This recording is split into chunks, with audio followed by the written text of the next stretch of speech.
Greenwich meridian time. దానికి difference తెలుసుకోలేము మనం, అదొకటి మిస్ అయినాం. దాన్ని ఒక 2 నిమిషాలు నేర్చుకొని నెక్స్ట్ హిమాలయ పర్వతాలు వాటి గురించి నేర్చుకుందాం. ఇండియన్ స్టాండర్డ్ టైం 0 డిగ్రీ రేఖాంశం, మనం 82.5 డిగ్రీల తూర్పు రేఖాంశాన్ని భారత ప్రామాణిక సమయంగా తీసుకున్నాం. 0 డిగ్రీ రేఖాంశాన్ని గ్రీన్విచ్ మెరిడియన్ టైంగా మనం పరిగణిస్తున్నాం. అది అంతర్జాతీయ ప్రామాణిక సమయం, అంతర్జాతీయ దినరేఖ. అది అంతర్జాతీయ ప్రామాణిక సమయంగా మనము గ్రీన్విచ్ రేఖాంశాన్ని తీసుకుంటే 82.5 డిగ్రీల తూర్పు రేఖాంశాన్ని భారత ప్రామాణిక సమయంగా తీసుకుంటున్నాం. ఇది 0 డిగ్రీ రేఖాంశం, ఇది 82.5 డిగ్రీల రేఖాంశం. 0 డిగ్రీ రేఖాంశాన్ని మనం అంతర్జాతీయ ప్రామాణిక సమయంగా తీసుకుంటే 82.5 డిగ్రీల తూర్పు రేఖాంశాన్ని భారత ప్రామాణిక సమయంగా తీసుకున్నాం. ఈ Greenwich meridian time and Indian standard time. Greenwich meridian టైంకి ఇండియన్ స్టాండర్డ్ టైంకి 5:30 గంటల తేడా ఉంటుంది. ఇండియన్ స్టాండర్డ్ టైం 5:30 గంటలు ముందు ఉంటుంది. గ్రీన్విచ్ మెరిడియన్ టైంకి ఇండియన్ స్టాండర్డ్ టైంకి 5:30 గంటల తేడా, 5:30 గంటలు ముందుంటుంది ఇండియన్ స్టాండర్డ్ టైం. ఉదాహరణకి గ్రీన్విచ్ రేఖాంశము లండన్లోని గ్రీనిచ్ గుండా వెళ్తుంది 0 డిగ్రీ రేఖాంశం. ఇప్పుడు ఇక్కడ సమయం 12 అయింది అనుకో,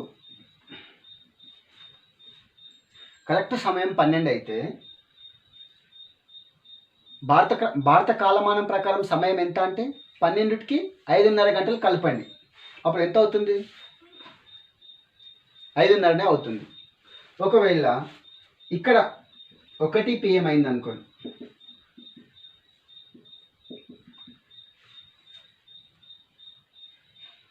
అప్పుడు లండన్లో 1 PM అయితే ఇండియాలో సమయం ఎంత అవుతుంది? దానికి 5:30 గంటలు కలపండి. 1కి 5:30 వేస్తే 6:30, అంతే, 6:30 PM. ఈ విధంగా గ్రీన్విచ్ మెరిడియన్ టైంకి ఇండియన్ మెరిడియన్ టైంకి 5:30 గంటలు తేడా ఉంటుంది. ఇది గుర్తుపెట్టుకోవాలి. ఓకే, నెక్స్ట్ మనం ఇప్పుడు హిమాలయ పర్వతాల గురించి తెలుసుకుందాం. ఇంతకు ముందు వీడియోలో హిమాలయ పర్వతాల గురించి కొంచెం నేర్చుకున్నాం, హిమాద్రి గురించి కూడా నేర్చుకున్నాం. కానీ ఈ సెషన్ ఓన్లీ హిమాలయన్ మౌంటైన్స్ గురించి, ఓన్లీ హిమాలయ పర్వతాల గురించి మాత్రమే ఈ సెషన్లో నేర్చుకుందాం. ఆ విధంగా ఒక్కొక్క సెషన్లో ఒక్కొక్క దాన్ని నేర్చుకోవడం వల్ల కొంచెం క్లారిటీగా ఉంటుందని ఈ విధంగా డివైడ్ చేస్తున్నాం. హిమాలయ పర్వతాల యొక్క భూగర్భ నేపథ్యం ఎట్లా ఏర్పడ్డాయి?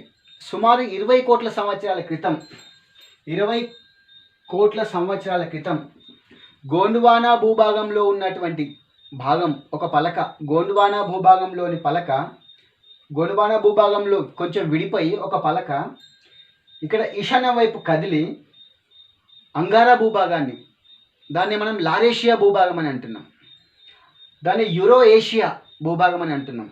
ఈ గోండ్వానా భూభాగంలో ఉన్నటువంటి పలక యురేషియా భూభాగంలో ఉన్నటువంటి పలకను ఢీకొని ఇట్లా ఒత్తిడి కలిగించడం వల్ల, ఈ ఒత్తిడి ఫోర్స్ వల్ల ముడతలు పడి పర్వతాలు ఏర్పడ్డాయి. వీటిని ముడత పర్వతాలు అంటున్నాం.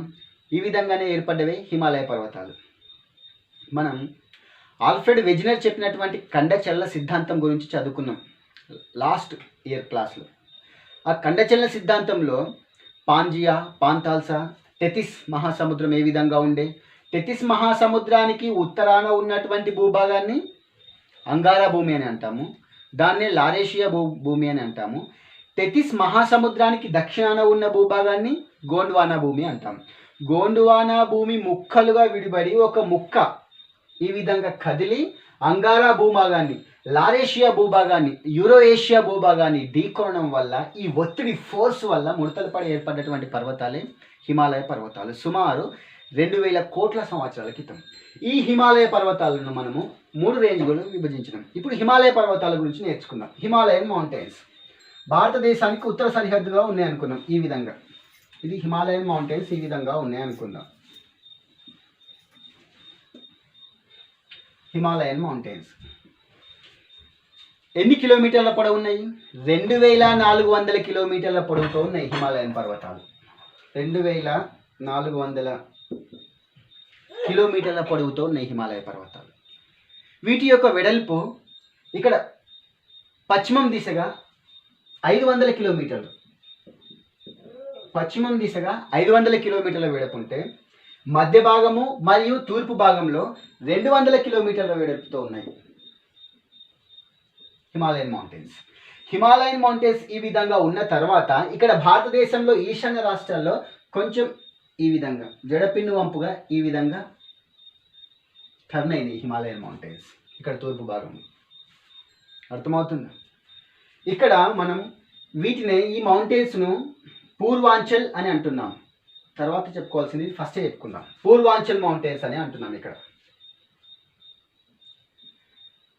వీటిని వివిధ రాష్ట్రాలలో వివిధ పేర్లతో పిలుస్తున్నాం.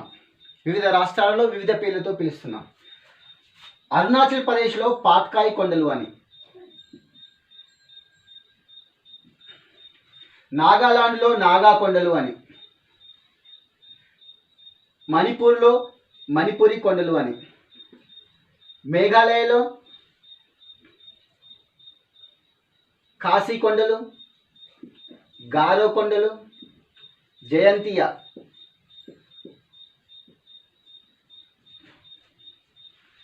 మిజోరాంలో మిజో కొండలు.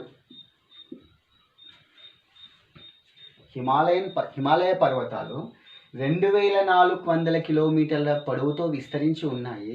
భారతదేశంలో ఇక్కడ ఈశాన్య రాష్ట్రాల దగ్గరికి వచ్చేసరికి కొంచెం జడ పిన్ను వంపుతో ఇటు సైడ్ తూర్పు భాగంలో విస్తరించి ఉన్నాయి.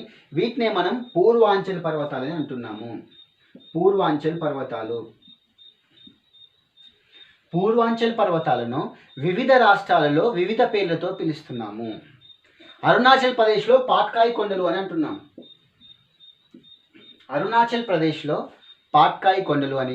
నాగాలాండ్లో నాగా కొండలని, మణిపూర్లో మణిపూరి కొండలని, మిజోరాంలో మిజో కొండలు అని, మేఘాలయలో కాశీ కొండలని, గారో కొండలని, జయంతియా కొండలని వివిధ పేర్లతో వివిధ రాష్ట్రాలలో వివిధ పేర్లతో మనం పిలుస్తున్నాం. అవి పూర్వాంచల్ పర్వతాలు.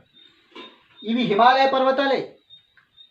ఈశాన్యంలో భారతదేశంలో కొంచెం ఇటు సైడ్ తూర్పు వైపుకు వంగి ఉన్నాయా, వాటిని మనం పూర్వాంచల్ పిలుస్తున్నాం. ఇవి కూడా హిమాలయ పర్వతాల్లో ఒక భాగమే. నెక్స్ట్, ఈ హిమాలయ పర్వతాలు 3 భాగాలుగా విభజించడం, 3 శ్రేణులుగా విభజించడం. ఈ హిమాలయ పర్వతాలను హిమాద్రి, నిమ్న హిమాలయాలు, శివాలిక్. హిమాద్రి వీటిని అత్యున్నత హిమాలయాలు అని అంటాం. నిమ్న హిమాలయాలు వీటిని మధ్య హిమాలయాలు, హిమాచల్ అని కూడా అంటాం. శివాలిక్ వీటిని బాహ్య హిమాలయాలు అని అంటాం. నెక్స్ట్ మనం ఈ 3 భాగాలుగా విభజిస్తున్నటువంటి హిమాలయ పర్వతాల్లో ఉన్నటువంటి 3 శ్రేణులను గురించి నేర్చుకుందాం.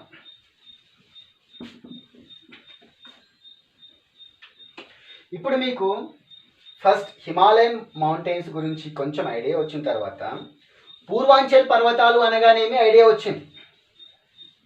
పూర్వాంచల్ పర్వతాలు అనేవి కూడా హిమాలయ పర్వతాలలో భాగమే. ఈశాన్య రాష్ట్రాల్లో జడపిన్ను వంపుతో కొంచెం వంగి ఉన్నాయి తూర్పు సైడుగా. ఈశాన్య రాష్ట్రాల్లో ఈ పర్వతాలను వివిధ రాష్ట్రాల్లో వివిధ పేర్లతో పిలుస్తున్నారు అనే విషయం మనకు అర్థమైంది. ఆ టేబుల్లో కూడా ఈ పర్వతాలు ఏ రాష్ట్రంలో ఉన్నాయో చూడండి అని ఇచ్చిండు. మీరు ఏం చేస్తారంటే అట్లాస్ తీసుకొని భారతదేశ భౌగోళిక మ్యాప్ చూడండి. రాజకీయ పటం, భౌతిక పటం ఉంటుంది కదా. భౌగోళిక మ్యాప్ చూసినట్లయితే నదులు, పర్వతాలు, పీఠభూములు, కొండలు, వాటికి సంబంధించిన సమాచారం అవి ఏ రాష్ట్రాల్లో ఉన్నాయో రాజకీయ పటాన్ని, భౌగోళిక పటాన్ని పోల్చి చూసినట్లయితే కొంచెం అవగాహన వస్తుంది. నెక్స్ట్, హిమాలయన్ మౌంటైన్స్ వీటిని 3 శ్రేణులుగా విభజించినాం. ఒకటి అత్యున్నత హిమాలయాలు, వీటిని హిమాద్రి అంటాం. హిమాద్రి 3 శ్రేణులుగా 1, 2, 3 ఈ విధంగా విభజిస్తే అత్యున్నత హిమాలయాలు వీటిని మనం హిమాద్రి అని అంటాం. ఇవి చాలా ఎత్తైనటువంటి మౌంటైన్స్. లాస్ట్ క్లాస్లో ఇది చెప్పుకున్నాం. సరే, ఇది స్పెషల్గా ఓన్లీ హిమాలయన్ మౌంటైన్స్ గురించే చెప్పాలనుకుంటున్నాం కాబట్టి క్లాస్లో మళ్ళీ చెప్పుకుందాం. వీటి యొక్క సగటు ఎత్తు 6100 మీటర్లు. హిమాద్రి యొక్క సగటు ఎత్తు 6100 మీటర్లు. ఈ హిమాద్రి అత్యున్నత హిమాలయాలు పూర్తిగా మంచుచే కప్పబడి ఉంటాయి. మొత్తం మంచుచే, టోటల్లీ కవర్డ్ విత్ స్నో, మొత్తం మంచుచే కప్పబడి ఉంటాయి. ఇక్కడ గ్లాసియర్స్ హిమానీ నదాలు ఉంటాయి. వీటిని మనం ఇంగ్లీష్లో గ్లాసియర్స్ అంటాం. హిమానీ నదాలు,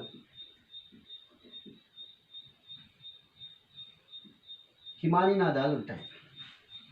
హిమానీ నదం అనగా పర్వతం పైనుంచి కదులుతున్నటువంటి ఐస్, మంచు, పెద్ద పర్వతం నుంచి పెద్ద మొత్తంలో మంచు రోజు కొన్ని సెంటీమీటర్ల చొప్పున ఇట్లా కదులుతుంటుంది. ఆ మౌంటైన్ పర్వతం నుంచి పైనుంచి కొంచెం కొంచెం ఇట్లా కదులుతుంది. రోజు కొన్ని సెంటీమీటర్లు చొప్పున కదులుతుంటుంది. కదులుతూ కరిగిపోతుంది. ఇట్లా కరిగినప్పుడు ఎక్కడైతే కరుగుతుందో అక్కడ నుంచి నది పుడుతుంది. అది జీవనదుల పుట్టుకకు మూలం. ముఖ్యంగా మానస సరోవర్ దగ్గర చాలా జీవనదులు పుడుతున్నాయి. ఆ ఏరియాలో అది ఎక్కడ ఉందంటే హిమాద్రిలో ఉంది. హిమాద్రే జీవనదుల పుట్టుకకు కారణం. అక్కడ ఉన్నటువంటి గ్లాసియర్సే జీవనదుల యొక్క పుట్టుకకు కారణం. హిమాద్రికి సంబంధించి ఓన్లీ 2 ముఖ్యాంశాలు మనం ఇక్కడ గమనించాలి. ఇవి అత్యున్నతమైన పర్వతాలు, పూర్తిగా మంచుచే కప్పబడిన పర్వతాలు. వీటి యొక్క సగటు ఎత్తు 6100 మీటర్లు ఉంటుంది. ఇక్కడ హిమానీ నదాలు ఉంటాయి. జీవనదులకు పుట్టుక కారణం ఈ హిమానీ నదాలే. ఇవి సాధ్యమైనంత వరకు మానవ జీవనానికి అనుకూలంగా లేవు. ఇక నెక్స్ట్, ఈ హిమాద్రికి దక్షిణ భాగాన ఉండేవి నిమ్న హిమాలయాలు. హిమాద్రికి దక్షిణ భాగాన ఉండేవి నిమ్న హిమాలయాలు. వీటినే మధ్య హిమాలయాలు అని కూడా అంటాము. వీటినే హిమాచల్ అని కూడా అంటాము. ఈ పర్వతాలు ఏవైతే ఉన్నాయో వీటిని మనం ఏమంటాం? నిమ్న హిమాలయాలు, మధ్య హిమాలయాలు, హిమాచల్. ఇవి హిమాద్రికి దక్షిణ భాగాన ఉన్నాయి. శివాలిక్కు ఉత్తర భాగాన ఉన్నాయి. మధ్యలో ఉన్నాయి కాబట్టి మధ్య హిమాలయాలు అని కూడా అంటున్నాం. వీటి యొక్క సగటు ఎత్తు 3500 మీటర్ల నుండి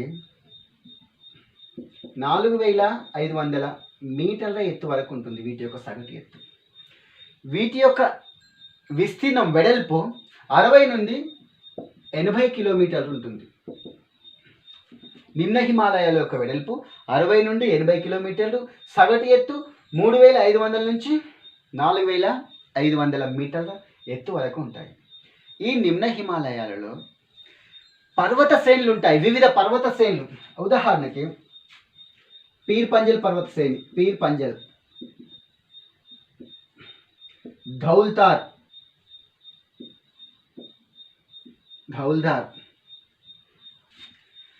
ముస్సోరి, ఇవన్నీ పర్వత శ్రేణులు. నాగ్లిబా, మహాభారత్,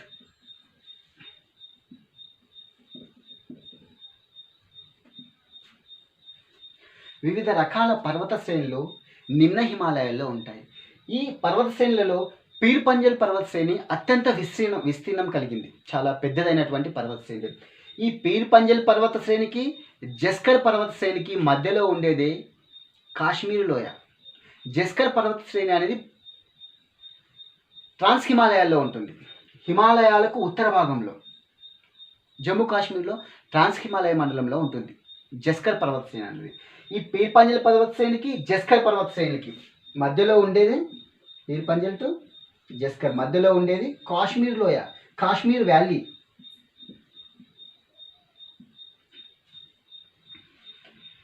నిమ్న హిమాలయాలు అనేక వేసవి విడిది స్థావరాలకు చాలా ప్రసిద్ధిగాంచాయి. సాధ్యమైనంత వరకు ఆహ్లాదకరమైన వాతావరణాన్ని అందిస్తున్నాయి. టూరిజం బాగా డెవలప్ అయింది నిమ్న హిమాలయ ప్రాంతంలో. సిమ్లా, ముస్సోరి, నైనిటాల్, రాణికేట్, చక్రాటా, ఆల్మోరా, డార్జిలింగ్ ఇలాంటి చాలా వేసవి విడిది స్థావరాలు ఇక్కడ ఉన్నాయి. Hill stations, in English we are calling hill stations. ఏమిటి? సిమ్లా, ముస్సోరి, నైనిటాల్, రాణికేట్, చక్రాటా,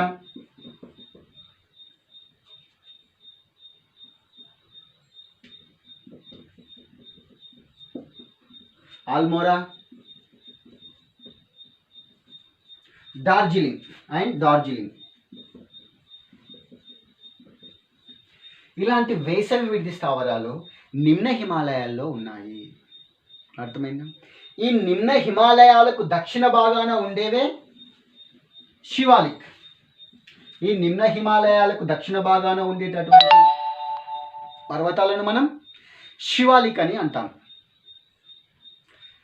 హిమాలయ పర్వతాలను 3 రేంజ్లో విభజిస్తున్నాం, 3 శ్రేణులుగా.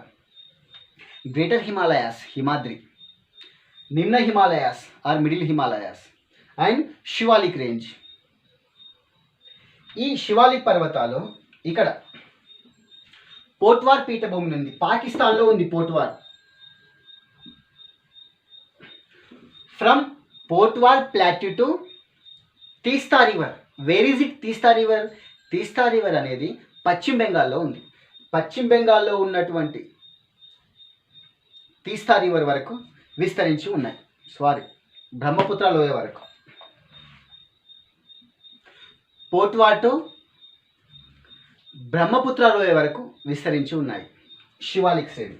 శివాలిక్ శ్రేణి పాకిస్తాన్లోని పోట్వార్ ప్లాట్యూ నుంచి ఇక్కడ తూర్పున బ్రహ్మపుత్ర లోయ వరకు, బ్రహ్మపుత్ర రివర్ ఉంటుందా మనకి, అస్సాం గుండా ప్రవహించే అక్కడి వరకు ఈ శివాలిక్ శ్రేణి విస్తరించి ఉంది. దీని యొక్క సగటు విస్తీర్ణం వెడల్పు చూస్తే వివిధ ప్రాంతాల్లో వివిధ రకాలుగా ఉంది. హిమాచల్ ప్రదేశ్లో 50 కిలోమీటర్ల వెడల్పు ఉంది. హిమాచల్ ప్రదేశ్లో 50 కిలోమీటర్ల వెడల్పు అయితే అరుణాచల్ ప్రదేశ్లో 15 కిలోమీటర్లు. అరుణాచల్ ప్రదేశ్లో ఓన్లీ 15 కిలోమీటర్ల వెడల్పుతో ఉంది అరుణాచల్ ప్రదేశ్లో. హిమాచల్ ప్రదేశ్లో 50 కిలోమీటర్ల వెడల్పు ఉంటే అరుణాచల్ ప్రదేశ్లో 15 కిలోమీటర్ల వెడల్పుతో ఉంది శివాలిక్ శ్రేణి. ఈ శివాలిక్ శ్రేణిలో సరస్సులు ఉన్నాయి. సరస్సులు, హిమాలయాల నుంచి ప్రవహించే నదులు ఉన్నాయి కదా, ఆ నదులతో ఏర్పడినటువంటి సరస్సులను మనం ఇక్కడ గమనిస్తాం. ఈ శివాలిక్ శ్రేణిలో 2 ముఖ్యమైన అంశాలు ఏమిటంటే, ఇక్కడ పశ్చిమం భాగం డూన్స్ ఎక్కువగా ఉన్నాయి, తూర్పు భాగంలో డౌర్స్ అనగా మైదాన ప్రాంతాలు. డౌర్స్ అనబడే మైదానాలు, డౌర్స్ అనే మైదానాలు తూర్పు భాగంలో ఎక్కువగా ఉంటే డూన్స్ పశ్చిమ భాగంలో ఎక్కువగా ఉన్నాయి. డూన్ అనగా నేమి. నిమ్న హిమాలయాలకు శివాలిక్ శ్రేణికి మధ్యలో ఉన్నటువంటి లోయలనే మనము డూన్స్ అని అంటాము. ద వ్యాలీస్ బిట్వీన్ ద నిమ్న Himalayas and Shivaliks, we are calling them dunes. Dunes means the valleys between the నిమ్న హిమాలయాస్ అండ్ శివాలిక్ శ్రేణి. ఈ విధంగా ఉన్నాయి డోన్స్. ఇక్కడ ఉదాహరణకి కొన్ని డోన్స్, దేహ్రాడూన్ ఎగ్జాంపుల్, దేహ్రాడూన్, కోట్లీడూన్, పాట్లీడూన్, ఇలాంటి డోన్స్ మనం ఇక్కడ శివాలిక్ శ్రేణిలో మనం చూస్తాం. హిమాలయ మౌంటైన్స్ గురించి నేర్చుకునేటప్పుడు మనం ఇక్కడ చూడండి, హిమాలయ పర్వతాలు అనేవి 2000 కోట్ల సంవత్సరాల క్రితం గోండ్వానా ద్వీపకల్పంలో ఉన్నటువంటి భూభాగము ఒక ముక్క విడిపోయి అంగారా భూమిని ఢీకొనడం వల్ల ఫోర్స్తో ఇట్లా నెట్టడం వల్ల 2 నెట్టుకొని ముడతలు పడి పర్వతాలు ఏర్పడ్డాయి. వాటిని ముడత పర్వతాలు, హిమాలయ పర్వతాలు అని అంటున్నాము. ఈ హిమాలయ పర్వతాలను మనం 3 శ్రేణులుగా విభజించినాము. అత్యున్నత హిమాలయాలు గ్రేటర్ హిమాలయాస్, దెన్ నిమ్న హిమాలయాలు, నెక్స్ట్ శివాలిక్ శ్రేణి అని 3 రేంజ్లుగా మనం విభజించడం జరిగింది. ఇక్కడ వచ్చిన తర్వాత కొంచెం తూర్పు వైపు వంగి ఉన్నాయి హిమాలయాలు, వాటిని మనం పూర్వాంచల్ పర్వతాలు అని వివిధ రాష్ట్రాలలో వివిధ పేర్లతో పిలుస్తున్నారని మనం తెలుసుకున్నాం. ఓకే, హిమాలయన్ మౌంటైన్స్ గురించి అర్థమైంది కదా. నెక్స్ట్ మనం ఇప్పుడు హిమాలయన్ మౌంటైన్స్లో చిట్ట చివరి సౌత్ మోస్ట్ మౌంటైన్స్ అనేటువంటి శివాలిక్ రేంజ్ ఉంది కదా, శివాలిక్ శ్రేణి. శివాలిక్ శ్రేణికి దక్షిణ భాగాన హిమాలయ పర్వతాల నుండి తీసుకొచ్చినటువంటి రాళ్ళు, గులకరాళ్ళతో కూడినటువంటి ఒక మైదానం లాగా కొంచెం దూరం ఏర్పడ్డది. అది సుమారు 8 నుంచి 16 కిలోమీటర్లు ఉంటుంది.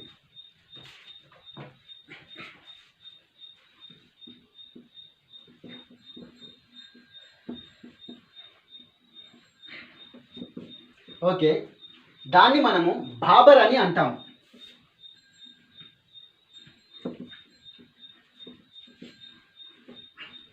హిమాలయ పర్వతాలు ఫర్ ఎగ్జాంపుల్ ఇది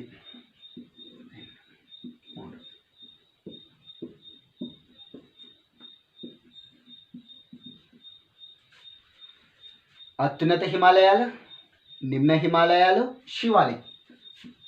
చివరగా ఉండేది శివాలిక్.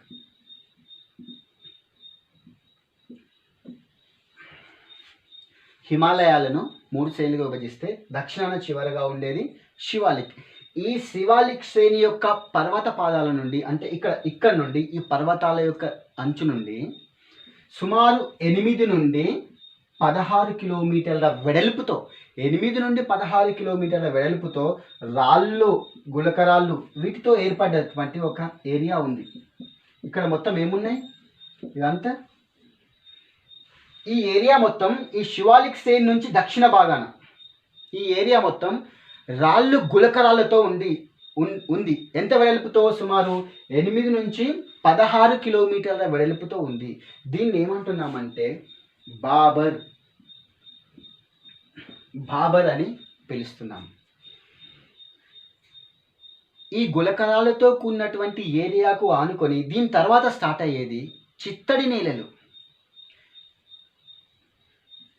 ఇక్కడ చిత్తడి నేలలు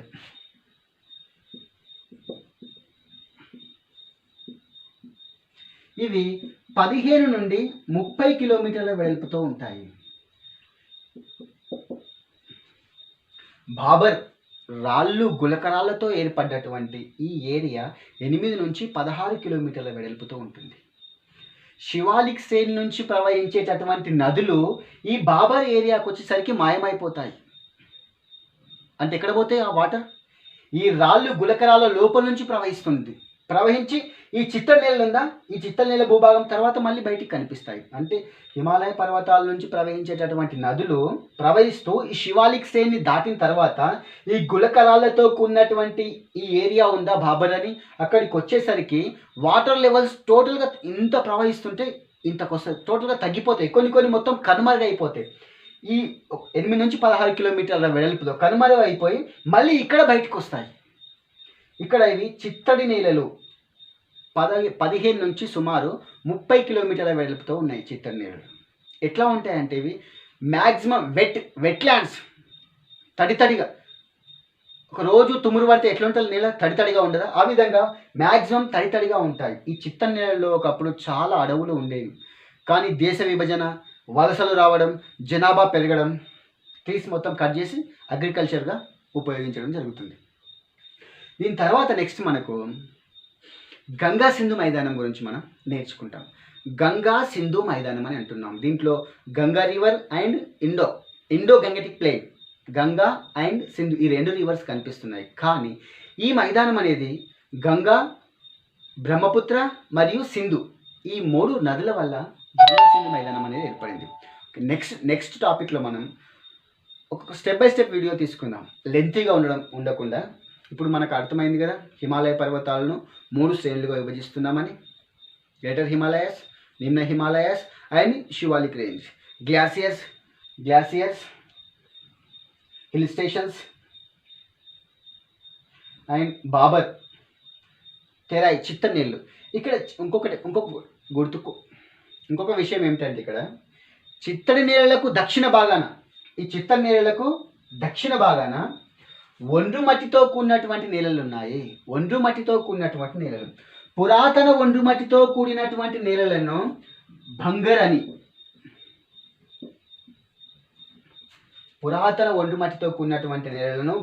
అని, నూతన ఒండ్రు మట్టితో కూడినటువంటి ఈ నేలలను ఖాదర్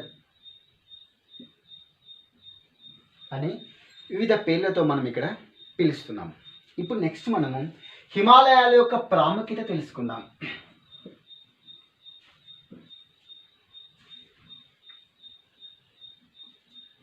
హిమాలయాల యొక్క ప్రాముఖ్యత.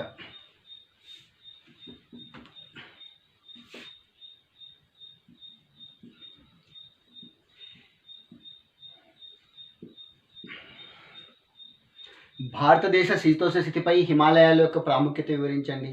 భారతదేశ వ్యవసాయ రంగాన్ని హిమాలయాలు ఏ విధంగా ప్రభావితం చేస్తున్నాయి? లేదా హిమాలయాల ప్రాముఖ్యత వివరించండి డైరెక్ట్గా కూడా క్వశ్చన్ మనకు అడగవచ్చు. హిమాలయాల యొక్క ప్రాముఖ్యత ఏమిటి? ముఖ్యంగా భారతదేశానికి హిమాలయాలు ఉత్తర సరిహద్దులో ఒక రక్షణ కవచంలా ఉన్నాయి.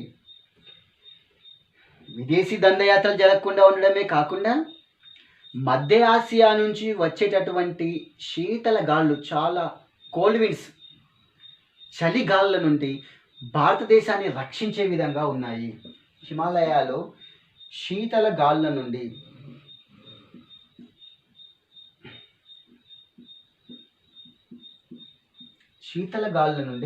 భారతదేశాన్ని రక్షిస్తున్నాయి.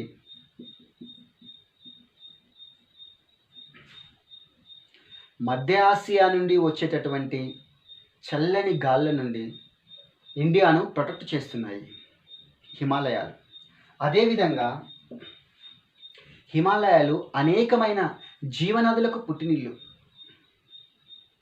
Perennial reverse coming from Himalayan mountains, especially from Himadri. ఇవి హిమాలయాలు చాలా జీవనదులకు పుట్టినిల్లు. జీవనదులకు జీవనాధారం హిమాలయన్ మౌంటైన్స్. నెక్స్ట్ ఇవి టూరిజం డెవలప్మెంట్ ఆహ్లాదకరమైనటువంటి వాతావరణాన్ని కలిగించడమే కాకుండా కొన్ని వృక్ష సంపద కూడా మనకి ఇక్కడ లభిస్తుంది.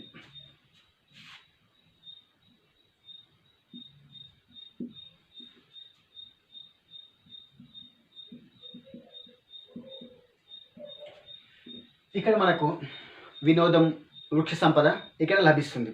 అట్లాగే ఇక్కడ యాంటీమోనీ లాంటి కొన్ని ఖనిజాలు కూడా లభిస్తున్నాయి. Antimony and bismuth.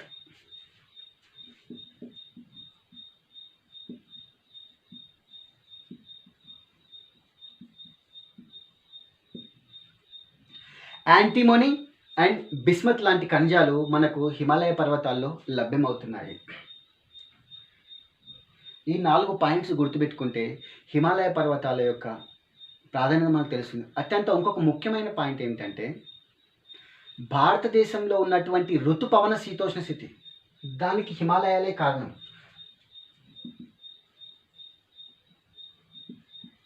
ఋతుపవన శీతోష్ణ స్థితి లేదా ఋతుపవన వర్షపాతం, లేదా భారతదేశంలో